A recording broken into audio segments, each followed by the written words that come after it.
industriya natin? Ano ang masasabi ko sa lagay ng industriya Ng pelikula po. ng Pilipino? Hindi maganda. Hindi maganda ang katatayuan ng industriya ng pelikulang Pilipino ngayon sa kadahilan ng nawawala na ang nanonood sa mainstream cinema sa mga sinihan. Sa kadahilan ng napakamahal ng sine. Okay? Hindi na ito kasing sigla ng ating pelikula 10 years ago. Ngayon, naghahanap na ng bagong anyo ng pagsasabi sa manonood na pwede kung paano sila manonood. Naghahanap ng bagong anyo upang mailapit siya sa masang manonood. Sa ngayon, habang hinahanap yon, may unti-unting mga pelikula na nagba-box office. Pero pag kinumpara mo sa pinakamaraming pelikula, marami pa rin pelikula ang hindi pinanood kaysa sa pinanood. Nagiging interesado lang ang manonood pagdating ng film fest. Dahil may pera sila.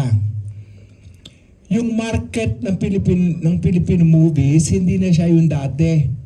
Yung dati kasi, dahil ito ang sinasabi nating madaling puntahan, mababang pera ang kailangan mo para mamanood.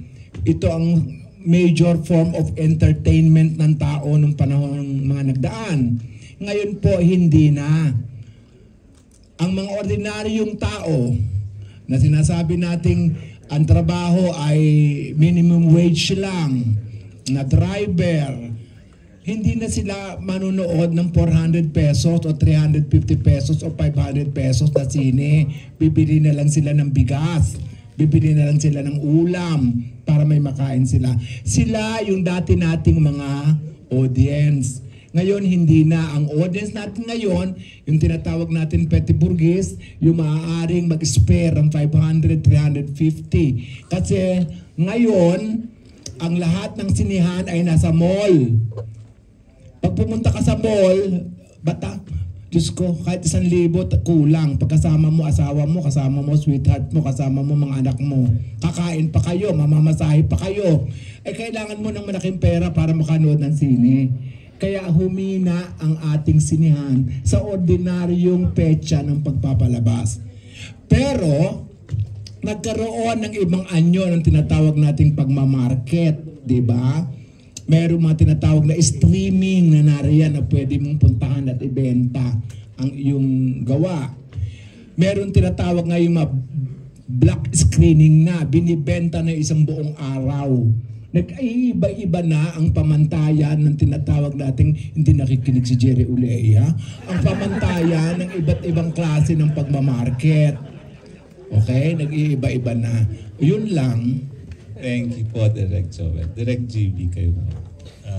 Sa haba ng sinabi ni Direk Joel, I agree naman sa sinabi ni Direk Joel na hindi, seriously, struggling siya.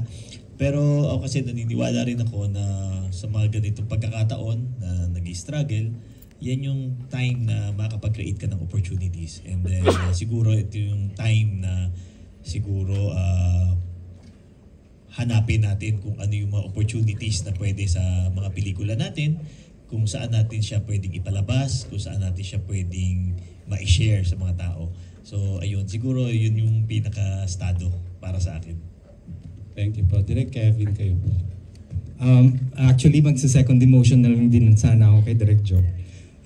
So sinabi niya. Pero Direk Kevin, medyo nag-i-improve na naman po ngayon, di po ba? Alam po nating lahat yan. So, Well, actually, because I think of the rise of the indie and regional filmmakers because of them, as in like ang dami-daming kwento na lumalabas na rin ngayon. However, again, tulad din sinabi ni Direk Joel, the challenge really is how you're gonna screen your films. You know, so dapat we should be able to look for other venues for that. One thing I would like to cite, being an Ilonggo, in Iloilo, Direk Elbert knows this, We have the longest running film festival in the entire country, and that's the Bantayan Film Festival in Gimbal. And the screening actually is attended by like about 5,000, 6,000 people in the audience, all in one night. So may mga ganun, and they screen in the plaza.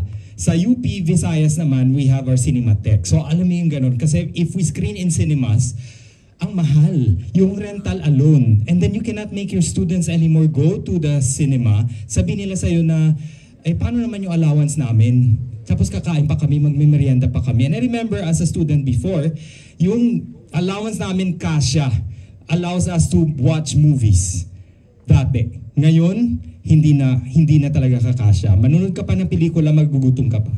Ganun yun. So I think that's the state now. But yes, as I said, because of indie and regional as well filmmakers, then there goes. I mean, like, there are a lot of stories that we can explore, and at the same time venues too for screening our films. Kasi the film should not just be limited to cinemas. Ayun, thank you po. Last na lang po, Direk Kevin, since kayo po ang may hawak ng microphone, and yung pelikula niyo po ay tungkol sa isang New York chef, tungkol sa pagkain at tungkol sa fiesta. Ang title po pala, ang pag-pronounce po pala ay Cande. Cande. Ano po ang ibig sabihin ng Cande? It's short for Nuestra Señora de la Candelaria. Religious po pala siya. Well, actually, it's not really an ultra or a religious film. It's a story about two boys, yung friendship nila, built around the town fiesta. And then the belief of the adults about the Nuestra Señora de la Candelaria. Hence, because ang haba ng pangalan, sabi ng isang bata, pwede ba natin paisian to? Ba't Nuestra Señora de la Candelaria? So sila yung nag-shorten ito. Tawagin na natin siyang Kande. And then I discovered sa isang kaibigan ko na filmmaker din, si Arjan Maribeta from Bicol. They have also devotion to the same saint, and they call her actually Nanay Kande. Yun sabi So niya. yun po ang pag-pronounce talaga. Kande. Hence na may accent siya sa letter E. Thank you po sa inyong lahat and congratulations. Salamat. Maraming salamat. Jojo? Ay, isa lang po yung tanong ko para kay Eric Ramos. Gusto ko lang pong sundan yung line of questioning ni Romel, pero from your perspective as a writer, kasi lagi pong madalas naman na po naming tinatanong ang mga director what they think, or even mga artista what they think are the reasons na bumaba ang patronage. Pero kung tatanungin mo yung mga manonood, they'd always say na kasi if they give us good material, we'd spend for them. And I think malaking bagay doon nakasalalay sa nagsusulat, yung sa storya mismo.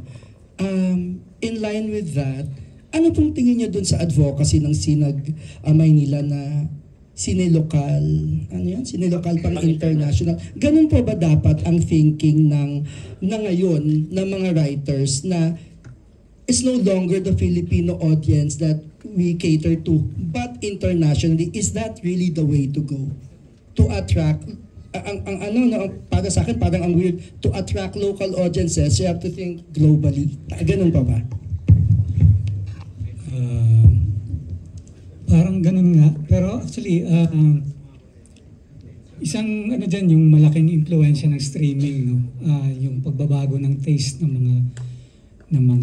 audience, no? Well, yung economics, sinabi na ni Direk na yung masa hindi na nakakanood ng sine, hindi na nakakapasok ng cinema dahil hindi nila afford. Pero yung middle class, buhay na buhay sa Netflix yan, dyan na lang nanonood mostly. So, at ang pamantayan ng Filipino middle class ngayon, ay yung standard nila ay Korean cinema. Whether we like it or not, yan talaga yun. So, maski yung mga napapanood ngayon sa TV, kukumpara nila yan sa mga Korean novelas na napapanood nila sa Korean films. And if we learned any lesson from Korean cinema, it's yung mga storya nila na story lang talaga nila na pinanganak sa kultura nila, sa lipunan nila, pero ginagawa nila ng paraan na universal yung pag-deliver ng mensahe. So, yun siguro yung challenge sa mga creatives ng Philippine cinema na gawin yung siguro ma-replicate yung success ng Korean filmmakers. Pero iba kasi sila eh. Ang heavy ng subsidy sa kanila ng gobyerno nila eh. Alam niyo naman siguro na actually ang pinakamalaking kaaway ng movie industry ay gobyerno in the form of censorship and taxation. Matagal ng problema yan. Hindi nawawala. Hanggang ngayon yan pa rin. So, isang ano talaga is maging aktibo sana yung pamahalaan na suportahan yung industriya. Pero matagal na proseso yun eh. So, ang hamon na lang talaga sa filmmakers is to continue the struggle. No? Lumika, magpatuloy na lumika at nandiyan naman ng totoo nasa crisis pa rin ang industriya, but sabi nga ng mga Chinese, every crisis is an opportunity.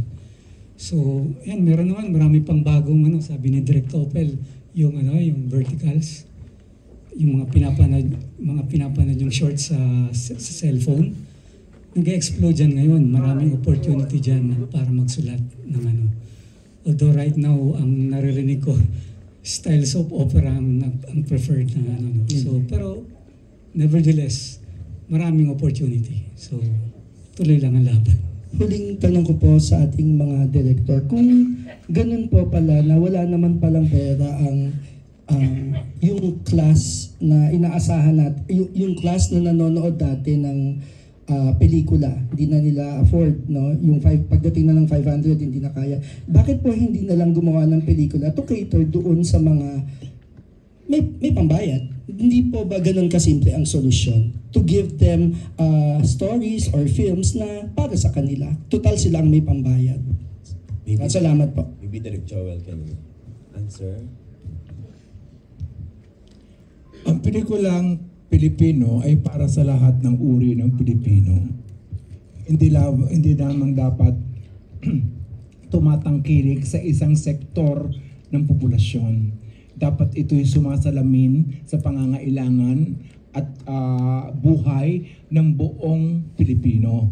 So, hindi naman porket sila ang nakaka-afford lang, doon story lang nila ang gagawin natin. Lilimitahin mo ang storytelling ng mga manunulat at ng mga direktor.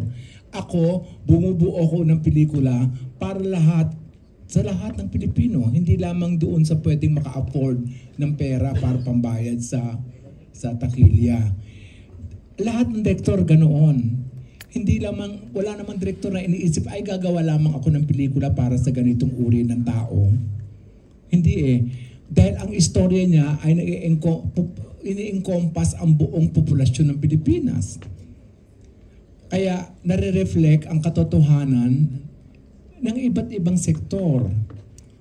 Sapagkat ako ay hindi naman ako mayaman, so ang istorya ko ay tungkol doon sa makasama kapareho ko. Kasi yun ang alam ko. Kasi hindi ko man alam ang buhay ng isang Ayala. Hindi ko maalam ang buhay ng isang mayamang tao na 1% ng ating populasyon. So ang aking storya ay tungkol sa mga kakilala ko, kapitbahay ko, kabunggo ang balikat ko. Yun ang mga istoryang sasabihin ko kung ano yung nalalaman ko. Are you okay, Jojo? Sige, si Archie muna before Bobby. Go, Archie. I'm sorry. Sorry po. Direk GB. Akala ko si Direk Joel. Direk GB. Siguro to add lang do sa sinabi ni Direk Joel, no? Universal kasi ang pelikula. Saka ang buhay ng isang pelikula, panghabang buhay.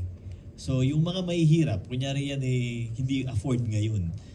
In 10 years, sila naman yung manonood yan. Buhay pa rin yung pelikula na ginawa natin. Sila naman yung manonood nun. Maaaring sa ibang paraan nila babayaran o sa ibang paraan nila mapapanood. So, kumbaga, mahirap nating ilimit lang na, ito lang yung focus natin. Ito lang yung, hanggang dito lang tayo. Siguro, tina-target lang natin yung pagdating sa pagpapalabas na, ito yung mga makaka-afford. Napapag-usapan lang. Pero, yung ilimit natin yung audience natin, baka lalo tayong mamatay ang pelikulang Pilipino kasi mawawala na saysay yung paggawa natin ng mga storya at pagkwento natin. I think it's very challenging to discuss this. Like, for example, we're talking about the economics of the industry as well. So kung gagawa ka ng pelikula, why are you doing this? Are you doing this to earn money? Are you doing this to make yourself rich? Are you doing this because you love to do this? And then, as sabi nila, if you do something out of your passion, then profit will come after. I don't necessarily believe in that as well. I don't know which goes. Pero ito lang yung masasabi ko. I once attended a lecture by Peter Chan sa Busan, and he said, when we think, yung concern natin is how can we make a story universal? And he said na the way to do that is make a story that is very personal, because the very personal actually becomes very universal too. Kasi yung pain mo, may pain din yung tao na yan. Yung sadness mo, may sadness din yung tao na yan. So you don't have to worry about your audiences. Write the story that you want to write and serve the story first and write it from the bottom of your heart, and the rest will follow. So yun. Para sa akin talaga, para sa akin quality talaga. Kasi recently napanood ko yung Sunshine, and actually third week na yata yun, and marami pa rin nanonood. So, if it's really worth 350, I think papasok pa rin yung mga tao. Magandang hapon po. Malaki ang pagbabago ng teknolohiya natin ngayon. Nasa tinatawag na tayong artificial intelligence. Bilang filmmakers, tanong ko sa inyo, do you think that you have the need to update your skills para makagapay sa makabagong panahon? Sino ba tinatanong mo? Apat na filmmakers. Kayo bang apat na filmmakers? I'll answer it first. Being coming from the academe, I'm a teacher sa UP Visayas, and then when this came about, artificial intelligence, of course, it became naturally controversial, very intriguing, and so on, and parang it became a threat to the academe, right? Yes. But then come to think of it, you can actually only use it effectively if you know how to prompt it. That's the catchword using artificial intelligence, how to prompt it. It's just like talking to a friend, may problema ka, and you're asking help from your friend. But if you do not know how to explain to your friend about your problem, your friend will not be able to help you well as well. If kung hindi mo alam kung paano ikwento yung problema sa kaibigan mo, wala siya ibabalik sa'yo. So it's as simple as that. So yes, artificial intelligence, while it's there, why fight it? I mean, as long as you know how to prompt it, di gamitin mo na. Di ba? Yun. Direct JB? Sa akin, siguro, anything na bago, pagbabago, dapat i-welcome lang natin yan. And then, use it do sa way na mapapakinabangan mo. Dapat open tayo kasi sa changes Kasi kapag hindi tayo naging open sa mga pagbabago, malilibitahan tayo. So, yung mga AI na yan, dumating yan, nandyan yan, it's parang it's a welcome na improvement na pwede natin gamitin. It's a welcome na change para sa mga platforms na ginagawa natin. So, kailangan lang alam natin gamitin. So, challenge sa mga, kumbaga sa mga, kamukha namin, inabutan na kami na naggagawa na kami ng pelikula tapos dumating yan. Challenge naman sa amin na pag-aralan yan. So, dyan naman papasok yung continuous na na pag-aaral namin.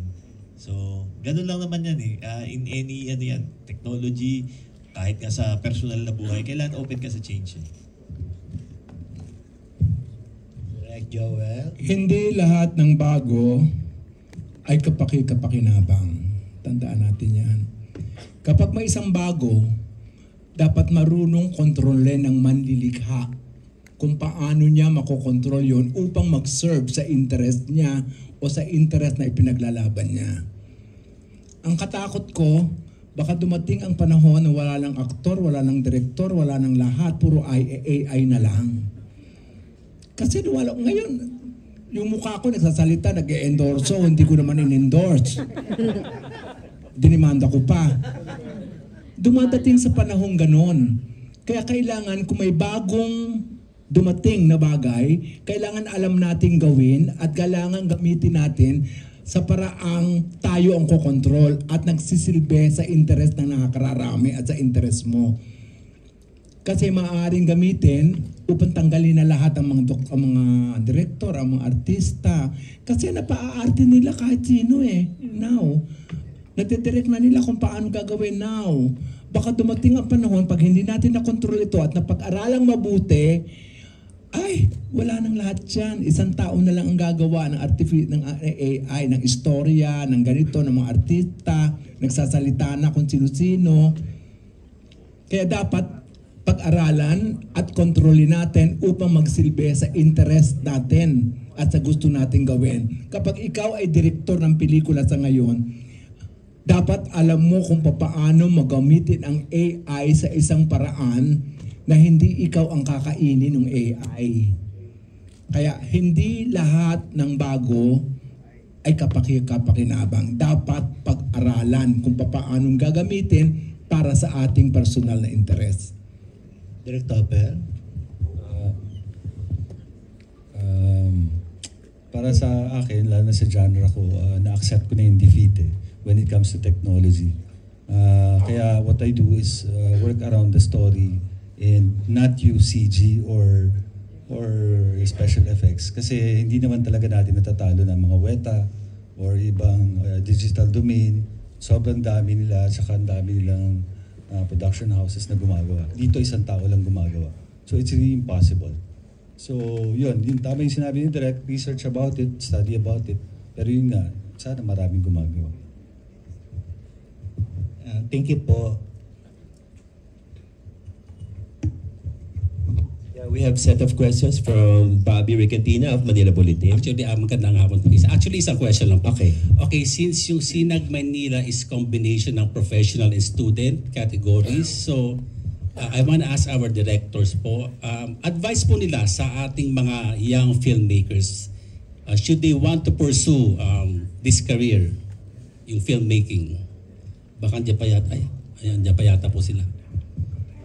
Advice or tips po natin sa ating mga young filmmakers, should they want to pursue itong career na ito, filmmaking?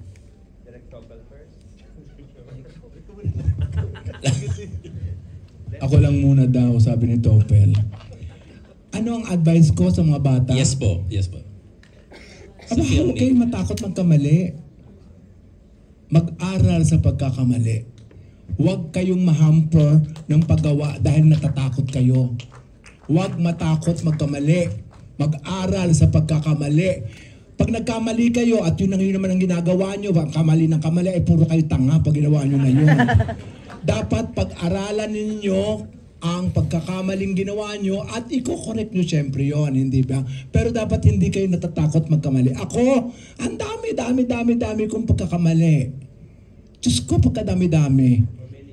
Pero hindi ako natakot. Pinurso ko ang mga bagay na natutunan ko hanggang sa natuto ko. Maraming pagkakamali akong ginawa. Hindi ako perpekto. Maraming pagkakamali. Pero natuto ako sa mga pagkakamali na yon. Dapat matuto kayo sa mga pagkakamaling magagawa niyo. At huwag kayong matatakot. Naku, natatakot ako. Baka ganito, baka ganyan, baka ganon, baka ganyan. Pag puro ganon, wala nang mangyayari. Kung ano yung iniisip nyo na gagawin ninyo, ipurso nyo. Tingnan nyo kung hanggang saan papasok. Kung nagkamali, sige, nagkamali. Pag-aralan kung ano yung pagkakamali na yun. Huwag matakot. Huwag matakot. Isa pa, dapat hindi kayo hiwalay sa lipunang kinabibilangan ninyo. Dapat bahagi kayo ng lipunan kinabibilangan ninyo at alam nyo kung ano ang nangyayari sa kapaligiran nyo. Dahil ang istorya nyo ay nakabatay sa katotohanan ng lipunang kinabibilangan nyo. Dapat bahagi kayo ng lipunang yan. Salamat. Nag-agree ako sa lahat ng sinabi ni Direk Joel.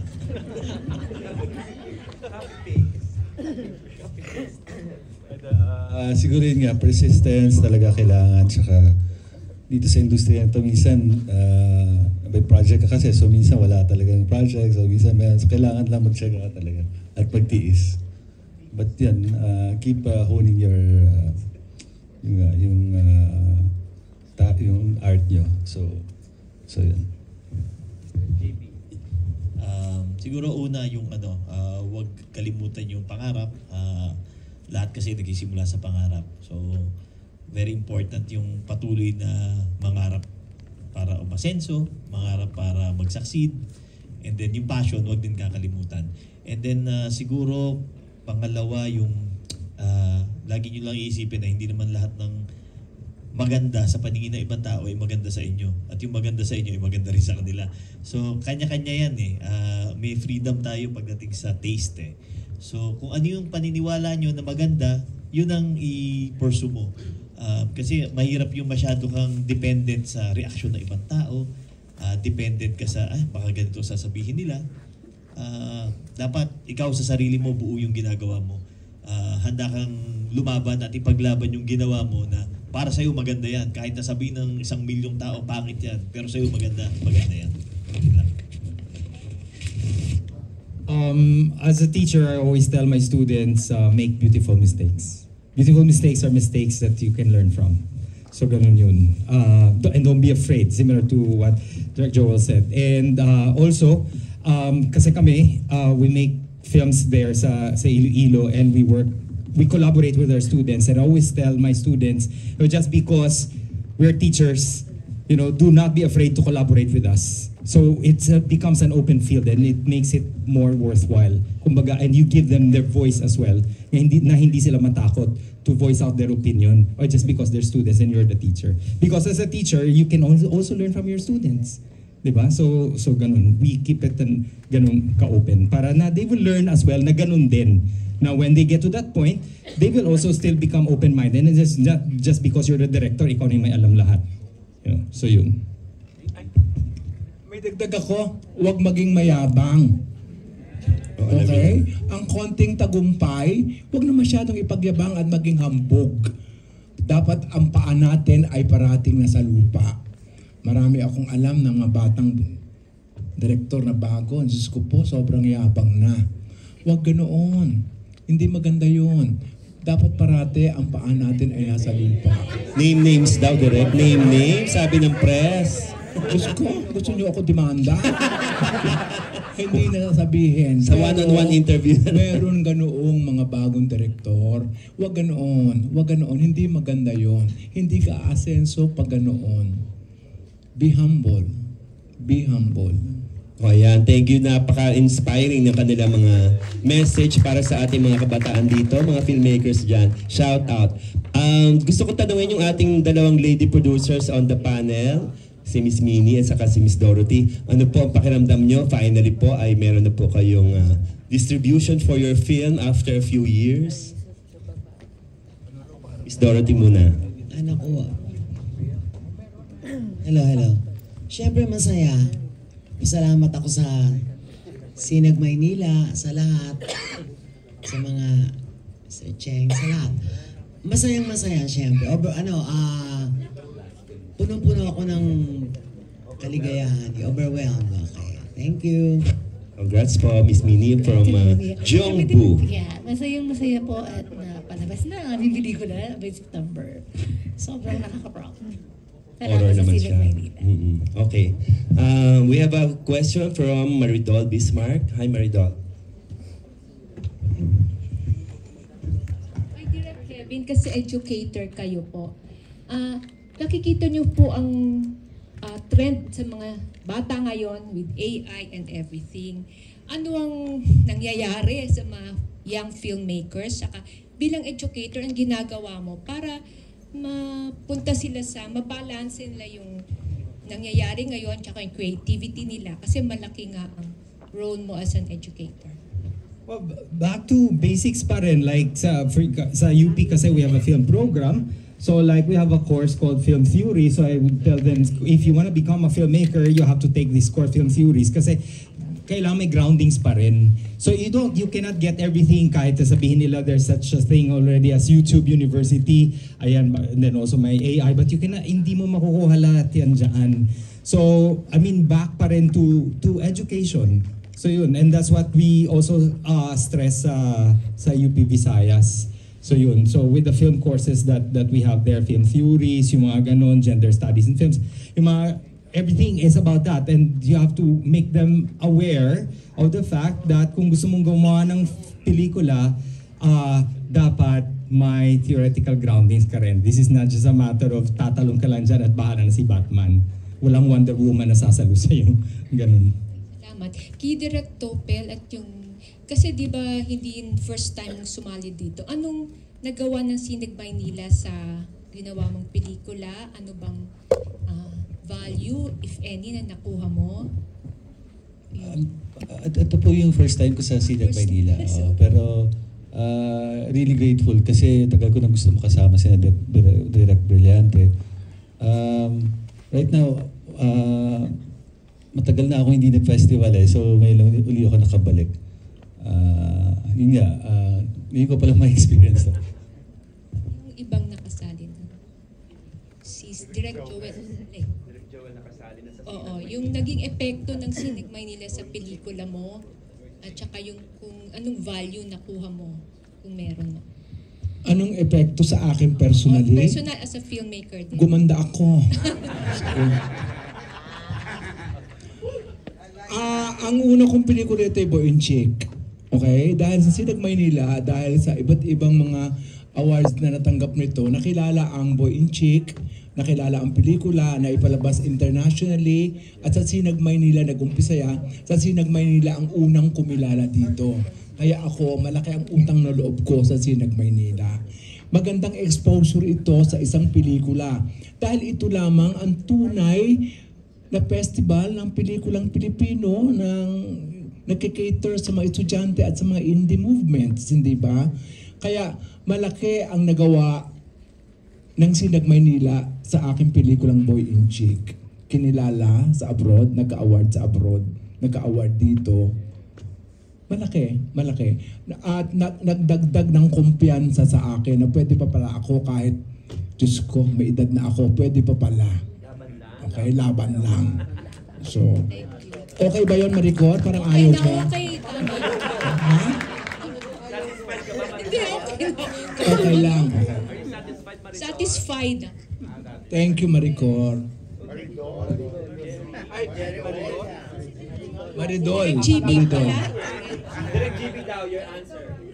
By popular demand. Saan po? Yung First time ko po. First time ko sa Sinag Maynila, and first time ko rin nag-submit ng entry sa Sinag Maynila. So, nagpapasalamat lang ako na nabigyan ako ng opportunity.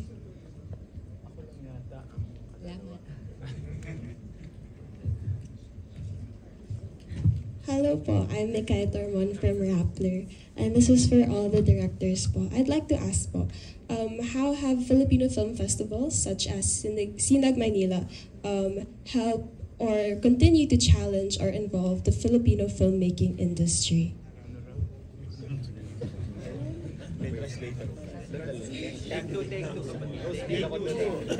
Ulitin ko po. Medyo nosebleed. Ay, sorry. Ayun, sige po. So, paano po, yung mga Filipino film festivals katulad ng Sinag Maynila, paano po nila na-continue ma-challenge or ma-help evolve yung Filipino filmmaking industry po? Ano? Siguro, okay, sige, simulan ko na lang. Dahil hindi ko maintindihan ang salita mo. Oh. Sorry. Paano po siya, yung Filipino Film Festivals po, paano niya po natulungan na ma-continue, ma-challenge yung paggagawa ng pelikula dito sa Pilipinas po? Ng Sinag Maynila. Opo, at saka kahit ano pa pong film festival na lokal po. Siguro I'll attempt to answer that question. Dito sa ARK Film Production, which is our film production sa Iloilo, we've joined a lot of film festivals in the country, and ganito, hindi mo naman malalaman kung makakapasok ka sa film festival to begin with. So gagawa ng film, and then sasabit mo sa film festival, and then bahala na si Batman, parang yung ganun. However, kung makapasok ka sa film festival, then, I mean like, you get inspired. So, kumbaga, it somehow, you know, gives you a pat in the back na, ay, siguro may ginagawa kang okay. You know? So, you get inspired and you wanna make more films. Yung ganun. Pero, yun lang din, what I want to say also is, I don't think it's appropriate to make films just for film festivals. Yun, make films because you wanna make films, because I mean like, ang buhay ng pelikula hindi lang nakalaan sa film festival. Yun na, napag-usapan natin kanina. There are other avenues for screening the films, yung ganun. Joining film festivals actually is a way to network with filmmakers, probably become friends with them. But the truth of the matter is, I mean like, probably that's where it is. That's where it is. Pero madalang naman yung for you to collaborate with other filmmakers unless or producers unless you're Arvin Bellarmino na nagkakal, yung mga ganon, right? But yeah, that's one of a plenty, you know? So yun, ganun. Ang pelikula kong Madawag ay galing na sa iba't ibang festivals abroad. Galing ito sa Barcelona, galing ito sa China, galing sa India, nanalo pa itong Best Feature Film sa Sanskara Film Festival sa India. Ba't ko yung sinali dito? Dahil importante sa akin ang pagkilala ng kapwa ko Pilipino. Mas mahirap kilalanin sa Pilipinas kaysa sa ibang bansa, sa totoo lang. Ang pinakamahirap ay ang i-please ang Filipino audience at ang Filipino critic. Kaya kapag ikaw ay kinilala sa Pilipinas ng sarili mong kababayan, matuwa ka. Ako natutuwa. Kaya isinali ko sa Sinag, okay, ang Madawag. Para naman, maramdaman ko kung ano yun, di ba, mula sa aking kababayan. Sige po. Another question lang po. With the films na nakasali dito na final sa Sinag Manila, ano po yung gusto nyong makontribute na mga films ninyo na iyon sa nag-continue nag-e-evolve at apaka-diverse na Philippine cinema? Ano daw? Yung contribute na katulad po ng bagong pelikula niyo po. Siguro to answer that, no. Yung kasing pelikula mo, syempre ang isa sa mga objective mo is matouch mo yung puso ng mga taong nanonood, yung audience mo. So siguro yun ang pinaka-importante na magawa ng pelikula mo. Ma-share mo siya sa audience mo, and then yung audience ma-appreciate siya, or meron silang maramdaman man lang doon sa pelikula mo. So yun, I think that's one of the important na itong pagpapalabas namin ng pelikula namin. Last na lang po. For the student filmmakers po actually, if okay lang po. Yes, so do you consider Sinag Maynila as an entry point into the Philippine film industry? And what mark do you want to impart on it as you continue along your journey? Kung sinong student gustong... Dexter, sino ang pwede mag-represent ng student film? Dexter, our festival coordinator. Pasan na lang yung mic. Okay, stand up, girl.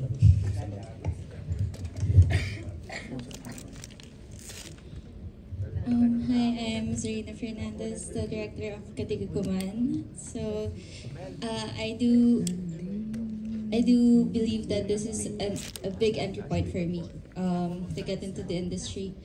This is the first film festival of Katiguguman, and I'm very grateful again to Manila for the opportunity. Am I heard well? Is it okay?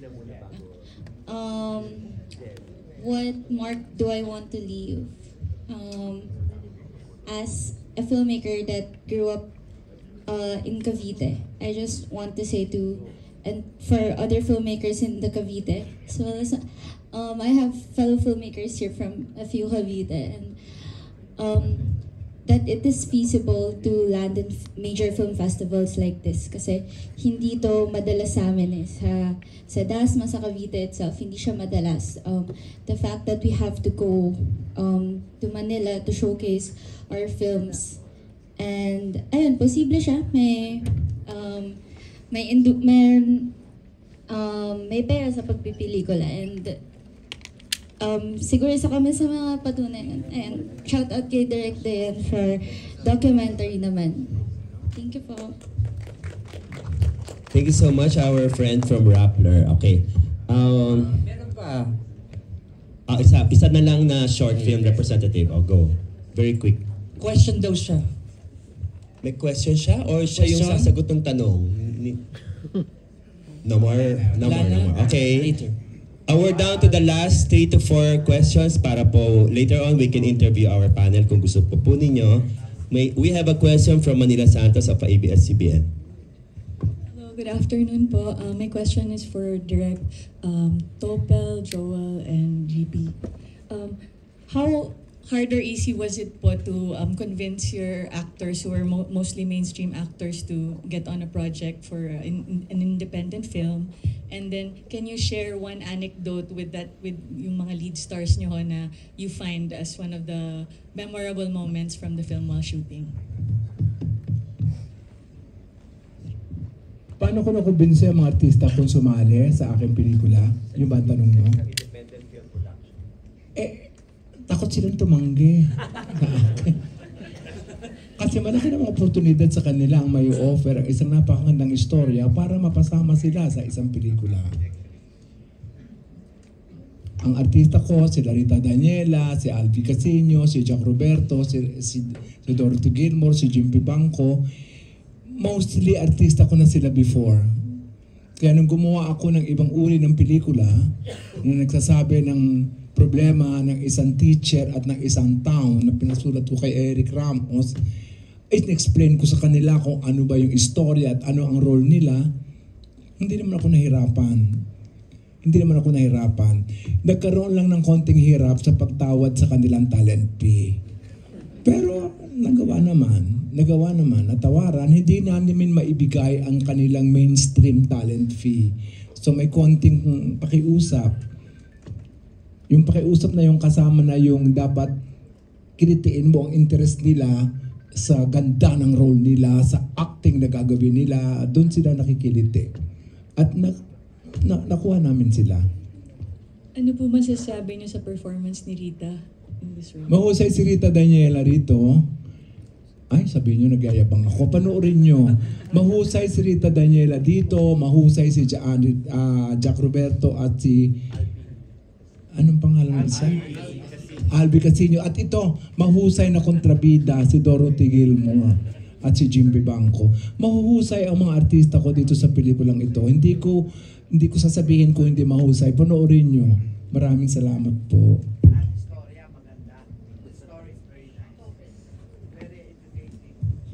Si Eric Ramos po ang sumulat. Direct Topel or Direct GB? Direct GB. Okay. Regarding your actor. Yung mga artista ko rin, karamihan ng mga artista kong kasama dito sa Zelda 3, mga nakasama ko na rin sa mga iba't ibang proyekto, nakasama ko na before. So, kumbaga hindi na naging mahirap yung pag-convince sa kanila. As long as siguro ma-pitch mo na maayos yung pelikula, na makita nila yung na may katuturan yung gagawin nila doon sa pelikula. I don't think naman kahit mainstream or kahit na hindi mainstream na actor, yun din yung hinahanap nila para gampanan ng isang papel sa isang pelikula. Yung may katuturan at kumbaga para nakikita nila yung sarili nila, oh gusto kong gawin to. So, as long as ma-present mo sa kanila na maayos yun, I think naman walang naging problema.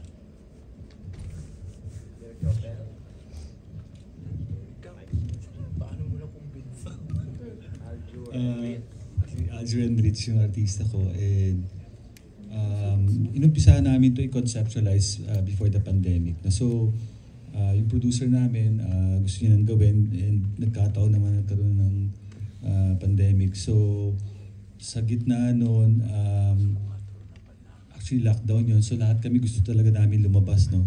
Kaya hindi kami nahirapan i-convince yung actors because they wanted to go to Baguio during the height of the pandemic. Kaya at the same time, yung mga TF din lang binabaril na kasi they really wanted to go out. So inumpisahan namin to ng pandemic, ngayon lang namin natapos because of logistical problems saka monetary din.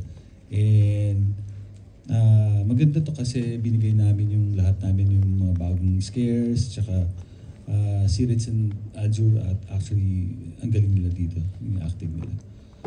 Yun lang. Thank you. Sorry, Direct Kevin, also, what can you say about JC's performance in here? Kande is an Ilonggo film. The language is Hiligaynon. Yung sabi ko is, kung sino man yung magpe-perform, dapat ma-deliver niya yung language. I will not alter it. Yung ganun. So, we were looking for actors and then we gave a copy of the script to JC. Of course, may subtitle na yun para maintindihan niya. And then binalikan niya kami and then he said hindi niya matatanggihan daw kasi ang ganda-ganda ng kwento ng Kande. And I told him, can you deliver, I asked him, can you deliver the language? And he said, aralin niya. So yun, so we got, he had the dialogue coach, a very good dialogue coach. And if you watch the film, sakto talaga yung punto. Na, in fact, when he went to Iloilo for the screening of special screening of Kande, a lot of Ilonggos thought that he's from Iloilo. Nagulat sila na he's from Pampanga and he's not from there. So ganun kasi dapat ganun eh. It's a service to the script eh, 'di ba? So yun. Thank you.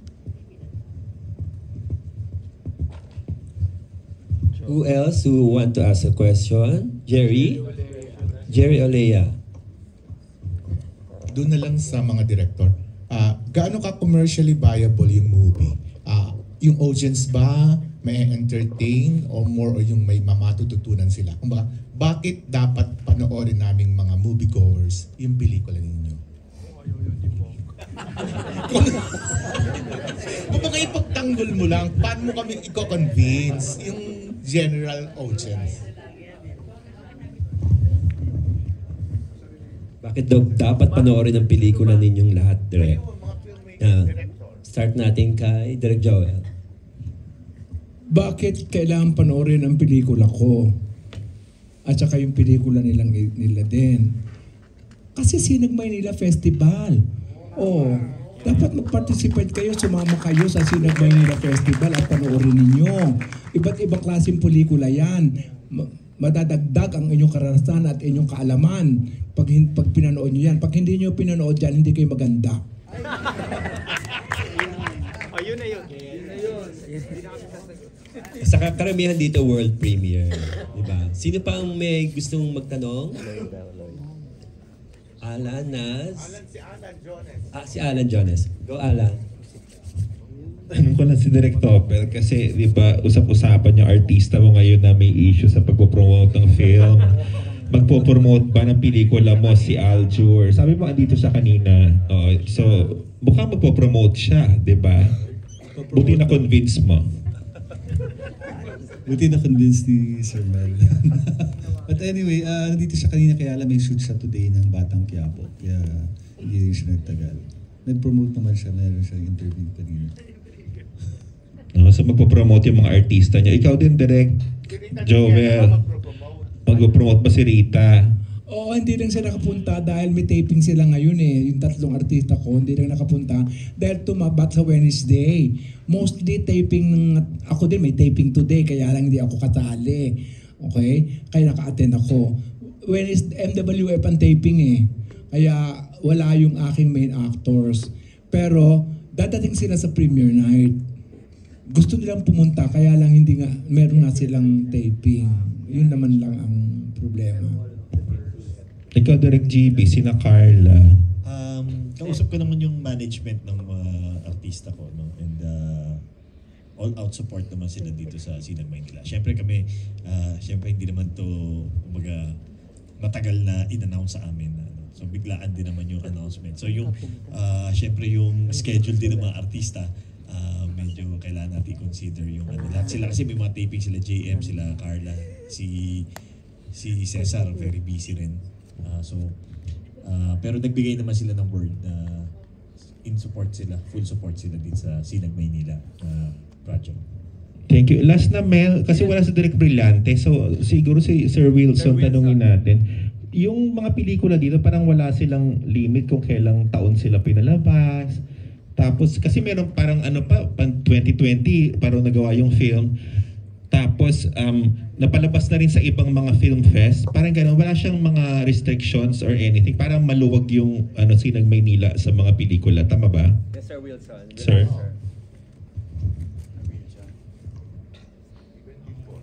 We came from COVID, di ba? Kaya pati yun, Sinag Maynila, tumigil ng 3 taon. So we understand. No? We also have some movie production that was also delayed because of pandemic and for whatever reasons. Hindi lang pandemic, no? I'm sure there will be some other reasons, no? Kaya we understand. But hindi naman, kasi ang namin, ang qualification namin is never been shown in the Philippines, no? Di ba? Kasi kailangan, pwede siya mag-premiere sa overseas. Tulad yung last year's Her Locket, which won in several film festival before it was included in the Sinag Maynila, and it swept the awards, no? And now even the main lead and the supporting female lead and the main female lead are both nominated for FAMAS. So that's already a validation na ang Sinag Maynila ay okay naman ang requirement, ang judge, ang all the ano ba tawag yan? Anyway, Boots, ka dito, tulungan mo ako. What are the other conditions or requirement for accepting a film to the Sinag Maynila? Boots is Hello. To answer your question, actually nahirapan rin talaga kami kasi sobrang dami ng entries. But ang key criteria that we looked at is kung yung especially the shorts and docus, kung nag-screen man siya sa Manila, it should be not in a commercial theater or hindi siya nag-compete sa isang major local festival. So, yung mga regional festivals na hindi pa nagmamanila, yun, we're looking at those films. May nakwento kanina si Together, no? Actually, dalawa yung Together tsaka Bayaning Aita, those were 2020 selections. But they never got to be screened in commercial theaters in Metro Manila. So, siguro to answer your question, hindi kami particular sa year, but we're particular with the story. Yeah, last question from me. Sir Butch, total nandiyan ka na rin lang. Paki-reiterate and remind our friends kung kailan po ang festival at saan po mga participating cinemas. Okay. So ang festival po natin ay gaganapin sa September 24, Wednesday hanggang September 30. Ito po ay magaganap dito sa Gateway. Meron po tayo sa Robinsons Manila, Robinsons Antipolo, SM Mall of Asia, SM Fairview. Yun pa lang po sa ngayon, we're still trying to negotiate with the other theaters.